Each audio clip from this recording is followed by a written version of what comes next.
The following is a special presentation of Tony Kurre Radio. Want the real story behind the sound bites and headlines? Let's find the facts. Remember, it's not a conspiracy theory if it's the truth. You are not paranoid or confused. You just need to know. Hello again, everybody, and Merry Christmas. I think it's legal to say that again. You know, for a few years, they looked at you cross-eyed if you said, Merry Christmas. It was like, what did he just say? Call the thought police. You can't do that. You were supposed to say season's greetings or happy holidays or Feliz Navidad or whatever. But I am glad to be back in a country where I can wish all of you a wonderful holiday season and a very Merry Christmas. And I don't get offended if we talk about any other religion and any observance they have. You never know what you're going to get here on Need to Know. I'm Kip Keefer. We are glad to have you on board. But just starting the show this way, it gives me the thought right off the bat of saying something that I'm sure all of you have thought about for many years as well, that I don't ever have the inclination if somebody talks about, and I don't even, I don't want to just try to click off holidays. I'm not showing disrespect for any faith or any religion. I respect them all. I respect a person's ability to have personal beliefs, but it never offended me, and it wouldn't have offended me or affected me as a young person to have somebody in school talk about some other religion and some other observance and some other faith. So it always amazed me in these years of the woke revolution in this country that thankfully seems to be fizzling out with the voices of the American people were registered loud and clear on November 5th. But any reference to Christmas trees and ornaments and manger scenes and lighting and whatnot, that was or any observance in a school where maybe a child that's of Muslim or Hindu persuasion, Jewish persuasion,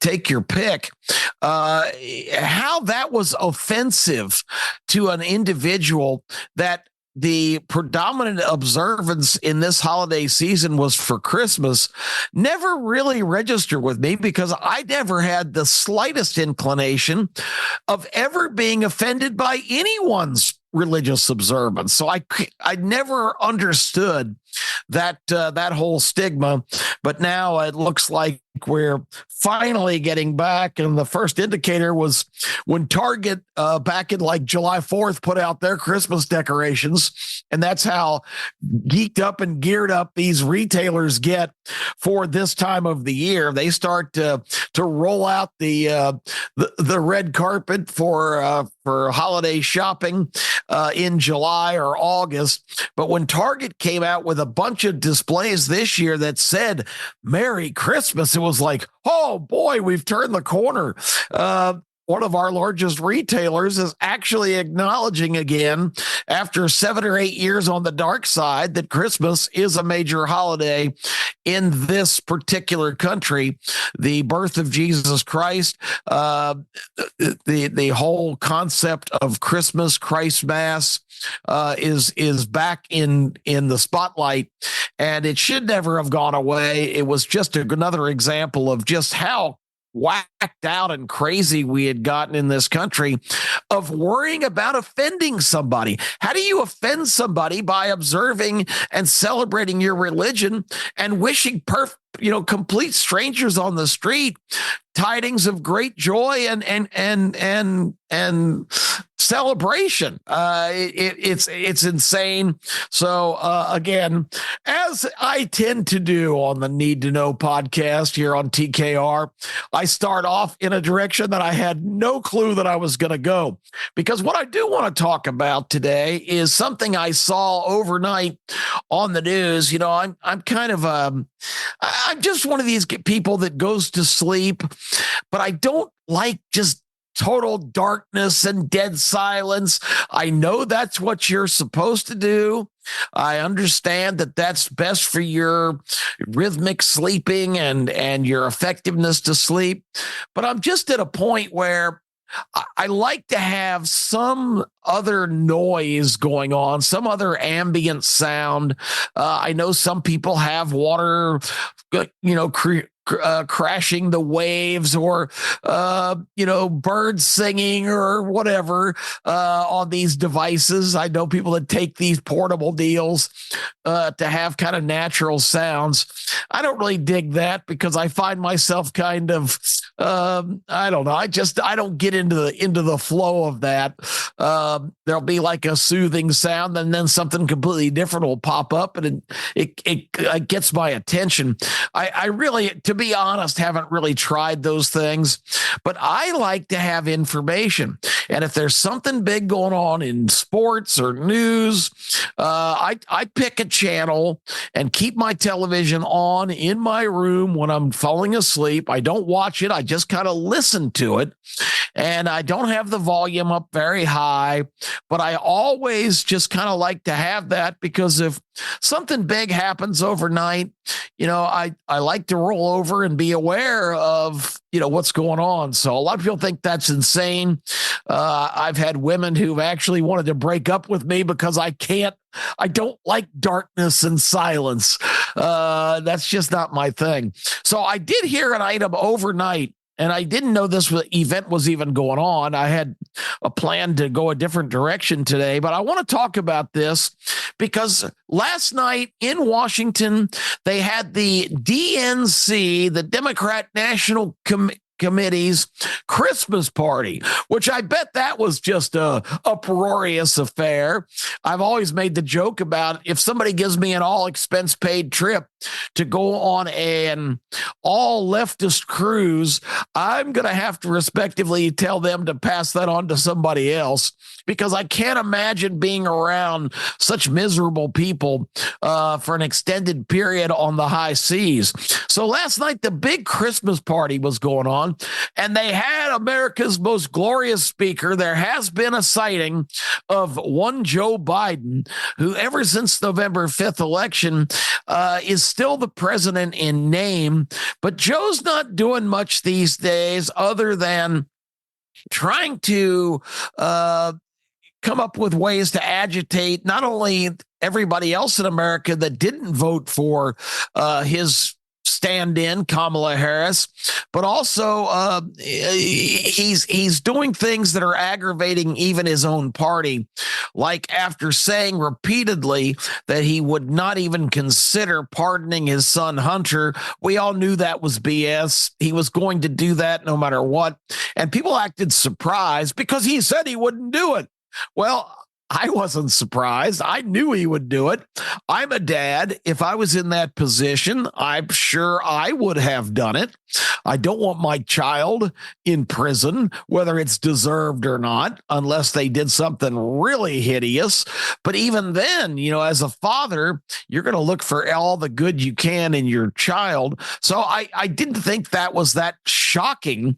But he did say repeatedly that he would not intervene. And the excuses he gave were absolutely astounding. If you listen to any of that in a mumbling, bumbling, fumbling, stumbling fashion, he said that the Department of Justice had only persecuted and prosecuted Hunter Biden because he was the son of the president. Now, think about that.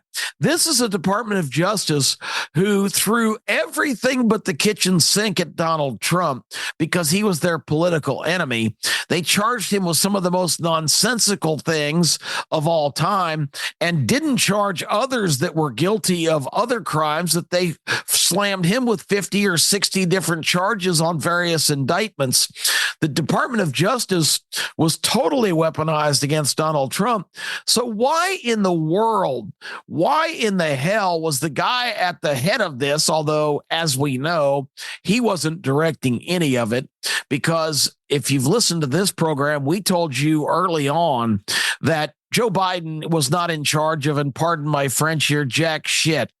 Joe Biden was a figurehead. He was a placeholder. He was a guy that occasionally they had ran out there to the podium to hopefully get through a brief statement of reading something, didn't take questions, didn't do interviews. He was the front man for the third term of Barack Obama. And Joe Biden, in that role, performed exactly like they wanted him to. And in fact, when it came time for reelection, he had said he was just a placeholder, a one-term president. We all know the story. Joe was starting to like the trappings of being able to go to Washington for a couple days a week, hang around, and then fly back to Delaware on Air Force One for 5-day weekends at either his mansion in Wilmington or his exclusive beach house, for which he paid $3 million cash a few years ago. I got $3 million lying around for a beach house. All of you, why don't we all just hang out at our own beach houses every weekend? Joe Biden, Joe civil servant, paying $3 million in cash. I wonder where that came from, a.k.a. Hunter Biden pardon. Anyway, with all that being said, Joe Biden had not been in charge of anything, just been a placeholder, a figurehead, and they were perfectly happy to reinstate him into that position when he declared he wanted to seek another term. And it was this big, supposedly they thought they were getting away with this charade of presenting him as vigorous and he outworks everybody at the White House, and Kamala Harris saying, I can't keep up with him. And I mean, it was so obvious when you did see him in public that this guy was anything but vigorous. He was barely functional. He was the perfect stooge, marionette puppet to put out front, while the Barack Obama machine, who he was surrounded by in his cabinet, that had been placed in all and every important department, bureau, and agency in Washington as the leaders and directors of those entities, all of that was in place. So the directions on what this country has done in the last 4 years, between Inauguration Day, January 20th, 2021, until now, coming up on January 20th, 2025, it's obvious since the election on November 5th of this year, Biden has not even been serving in a pretend capacity of president.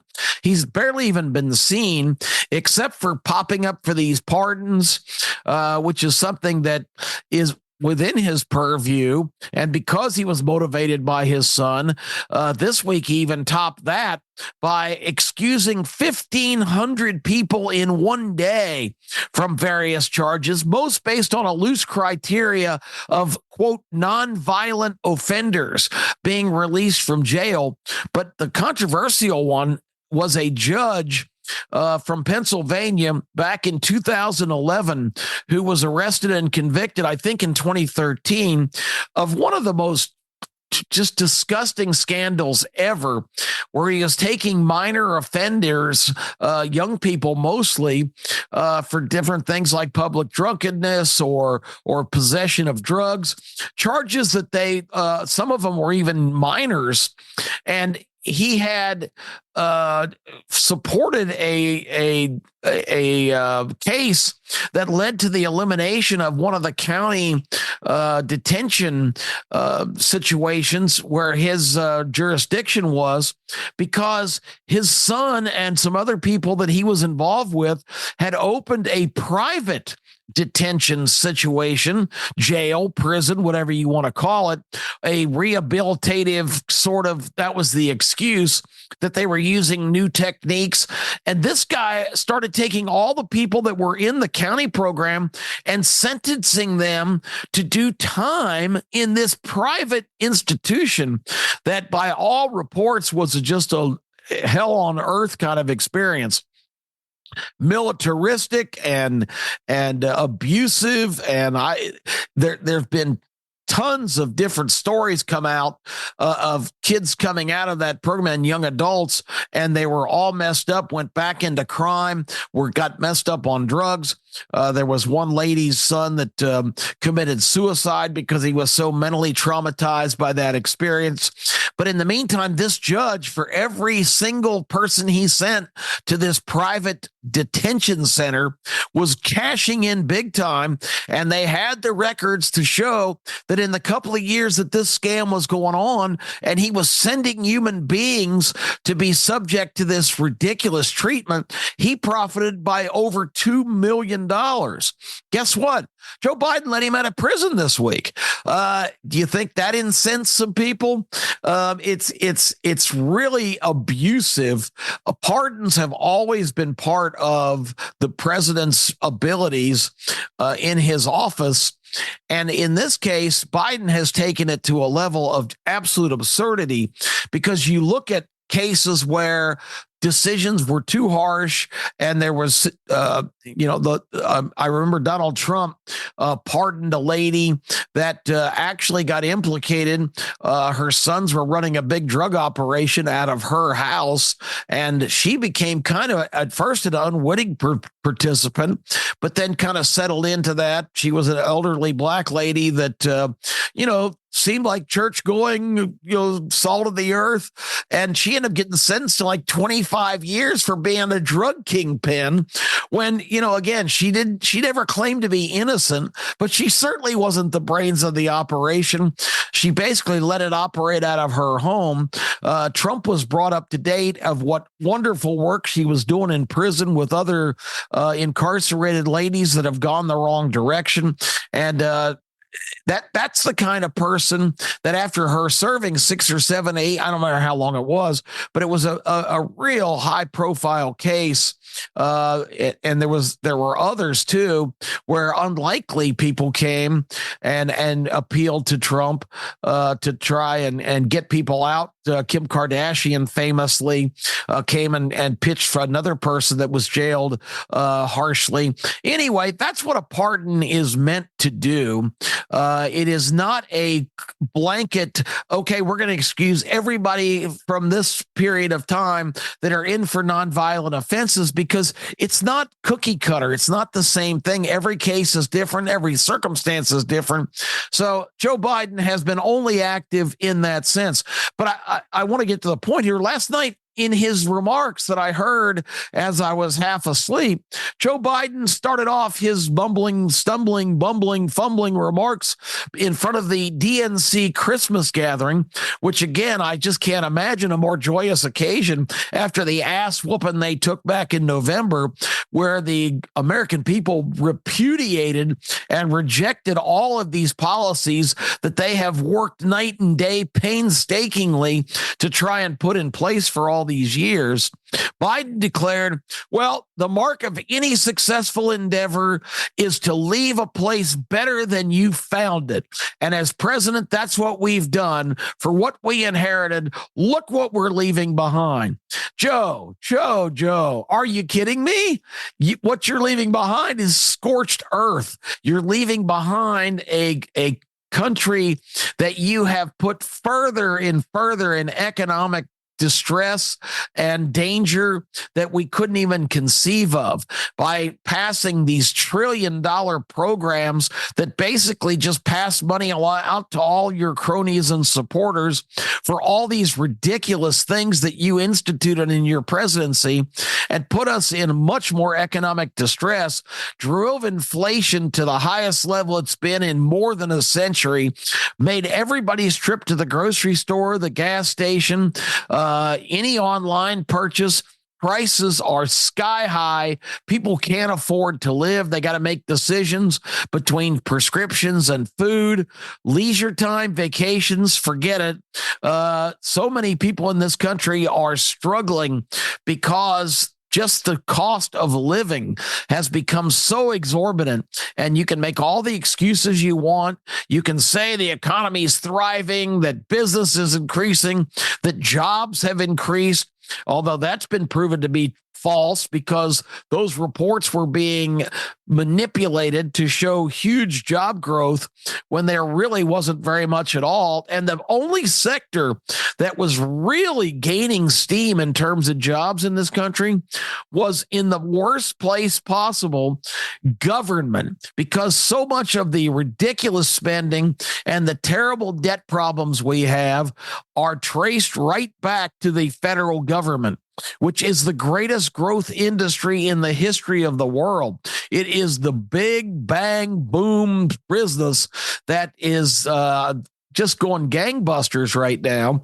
And this new administration, with Donald Trump coming in, with Elon Musk and Vivek Ramaswamy and all of the new agency and department heads, it's time to pull the plug, flush the toilet, get rid of all of these people that Barack Obama in his 2 terms so expertly inserted into the process. But it changed everything in Washington because it politicized every area of life as we know it in this country. And it's probably not going to be able to be completely undone, but it's time to say, hey, this is enough of this. We're building a wall figuratively on the southern border, which is another area of concern from this great we have left it better than we found it administration's legacy. But the wall also needs to be built in Washington, D.C., in the deep state. I told you last week, I heard just a classic flipping around. I heard a MSNBC commentator in one paragraph say, well, you just wait. Musk and Ramaswamy have no idea what they're in for. It is a fierce bureaucracy who's going to fight them and resist them at every turn. And then in about 2 more breaths, he started talking about Kash Patel, who's the nominee to take over the FBI, which is the most disgusting, weaponized agency, supposed to be the premier law enforcement agency in the world. They have become completely regimented to a political agenda, and the performance of Christopher Wray and his sad excuse for the premier law enforcement agency in the country is going to be completely overhauled. And this guy, just after saying how fierce the bureaucracy resistance is going to be, said Kash Patel, author of a book about the Washington, D.C. deep state, which, as we know, does not even exist. Said it with that kind of arrogance and that kind of, dismissive attitude of like, that's just ridiculous to suggest we've got a deep state, just after saying that the fierce Washington bureaucracy, this just in, folks, the fierce Washington bureaucracy is the deep state. I said it last week, and I'll say it again, and I'll keep saying it. This denial that Washington and the federal government that has been put in place in the last, since 2008, the Barack Obama term, Trump ran into it big time in 2016 when he became president and learned a lot of lessons about how Washington works. And this goes back even before that. Go back to the Jimmy Carter administration in 1976. He went up there with all these ideas that he was going to reform reform things. He was an outsider. The organism rejected him, made him look like a complete buffoon, which he basically was. But they did not support him at all because he wanted to make changes to the structure of the federal government. This is an entity unto itself. It's out of control and it needs to be reined in. And the suggestion that this country is better off than it was 4 years ago is absolute buffoonery, because it is in no way in better shape than it was when President Biden took office on January 20th of 2021. You can look at departments like the Homeland Security Agency. Right now, we've got these drone reports all up and down the East Coast, particularly in New Jersey and in parts of New York. The federal government, the Department of Homeland Security. Now, think about that. It's the Department of Homeland Security.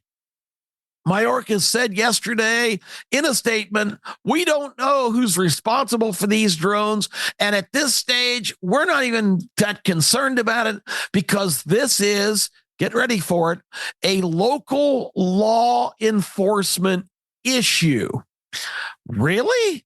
So we've got county sheriffs and run-of-the-mill small-town police officers in areas and even around military bases. You've got these things flying around airports, military bases, and they have the gall to tell you that this is a local law enforcement situation, that these are just hobbyists. And I know probably a lot of them are, because everybody and their brother-in-law all of a sudden has their own drone. The guy that tried to assassinate Donald Trump in Butler, Pennsylvania, 20 years old, was flying one around the site that morning, doing reconnaissance on the positioning of all the Secret Service and other operatives. And not only was he flying one around, he had another one in his car when they cleaned it out after he didn't fare too well in his assassination attempt, taking a bullet in the side of the head himself. But this guy was packing 2 drones. So a lot of these drones are hobbyists, and I'm sure people wanting to get in on the mystique of this situation. But there's a lot not being said. And for the director of Homeland Security to shrug it off and say, well, this really at this stage isn't our problem, is absolutely ridiculous and shows you in great clarity what this government has dwindled down to. And it's just one of so many examples. I've got a quick thought. As you know, on this show, we kind of try to apply some common sense. And usually my kind of approach to that is, who would really benefit from this? We had a giant spy balloon sent by China, which entered our territory through Alaska, the farthest reaches of the northwest corner of our continent. It came down through the Dakotas and cut a path right through the center of the country, and was allowed for 4 or 5 days to hover over military establishments, to go from the northwest corner all the way through to South Carolina, where it exited the country back into the ocean, I guess on its way back to be a place where they could recover it, although it was transmitting data all the time. Finally, the Biden administration shot it down when it got out over the ocean, the excuse being they were afraid to take it down over the continental U.S. because there may have been people hurt. This was a spy balloon that was allowed to go coast to coast. Now, all of a sudden, in the last 2 years, we have 35,000. Let me say that number again. 35,000 military-aged Chinese young men who have entered this country, not with their families, not with their wives, not with their brother-in-law. They are individual male Chinese military-aged guys, and they all came in well-dressed, carrying the same kind of satchel, carry-on, backpack, whatever you want to call it. It looked like they were being just dispersed here, and you have to wonder, there was an arrest that didn't get much publicity about a week ago in California. A Chinese individual was flying a drone around a U.S. military base. A lot of these drones in New Jersey have been around the big Air Force base there. This reconnaissance that the Chinese started with the spy balloon, and knowing that this administration is so limp-wristed and weak-kneed that they wouldn't do anything about it except make excuses. Don't you think there's a strong possibility that these 35,000 people that have been dispatched to this country, where you just don't walk out of China and say, hey, I'll check you later, I'm heading to America, marching in here with their standard kits. I would think logically you would have to assume that if this reconnaissance is important to China and gathering all of this information they have been trying to do, if there are any drones being deployed that are mysterious in origin, I think that's a pretty good place to start the investigation. What do you think? Anyway, that's just sort of some of the things I was thinking about. But we've got anywhere from 17 to 20 million illegal people in this country, including 100, and this is an estimate, 125,000 convicted felons that were found guilty of major crimes, a lot of them violent crimes in their home countries. We've got whole gangs and crime organizations that have relocated to this country. We've got all kinds of people that are forcing children and people in impoverished communities out of community centers and places they can go to house these illegals that have come to this country, not seeking a better life in America. They've come here because there's free stuff. Our country sucks, but they're giving away free stuff in America. And in a lot of cases, we flew them into the country or right to the border. These people didn't walk from Sudan or from Yemen or from God knows where else, any place in Africa. These people were transported here, and they show up with fresh clothes and a cell phone. These are not bedraggled migrants who are on their last legs staggering to the border looking for assistance. This was not immigration. Do not buy the illegal immigration term. This was not immigration. This was intentional importation. And the reason, because Democrats knew that if they can maintain power, that American people were never going to yield their liberty and freedom and toss that in. So they needed to import a whole new block of people because they've already alienated many of the minorities, so many of the unions, all the people that were the backbone of their party. They had to replace those people by bringing in these subservient, very cooperative, imported migrants intentionally. This was not ineptitude. This was on purpose. And that's why they're here. And that's why you still hear liberal leftist governors and mayors saying, we're going to fight the Trump administration and not allow them to interfere with our residents. These illegals now are not citizens, but they are their residents because they are developing these people, hoping that they will somehow gain citizenship and be legal voters sooner than later and give the Democrats a gigantic block of voters that they can exploit for the next bunch of years. And they will have babies who will have babies and bring through chain migration even more illegals into this country. This is the grand plan, and it's why they are even against deporting these criminals. 125,000 of them. We see American citizens being raped and murdered. We see children being sexually abused, but they're standing up for these fine potential citizens because it's all part of the plan. It's the only explanation. It is the correct explanation, and you need to think about that as you watch events go forward. So Joe Biden, better off than it was 4 years ago. Somebody get Joe a chocolate chip ice cream and set up his beach chair so he can have a seat and watch the waves roll in. If you've seen footage of him trying to set up his own chair, it's not a pretty sight. So, Joe, go to the house, get the hell out of there, let Donald Trump and his crew come in, and the eyes of the world and all Americans are upon Trump and his complete overhaul of this government, which is way overdue, and his standards are high and his feet are held to the fire. So let's see if they hit the ground running as intended in these first 100 days and affect some major, way overdue change.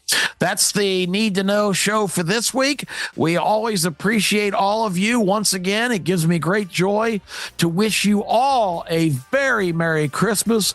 We'll be with you next Monday for a new show, Christmas week, to give you season's greetings and our perspective of what you need to know then. I'm Kip Keefer. Thanks to the TKR Network. Have a great week, everybody. This has been a special presentation of Tony Kurre Radio.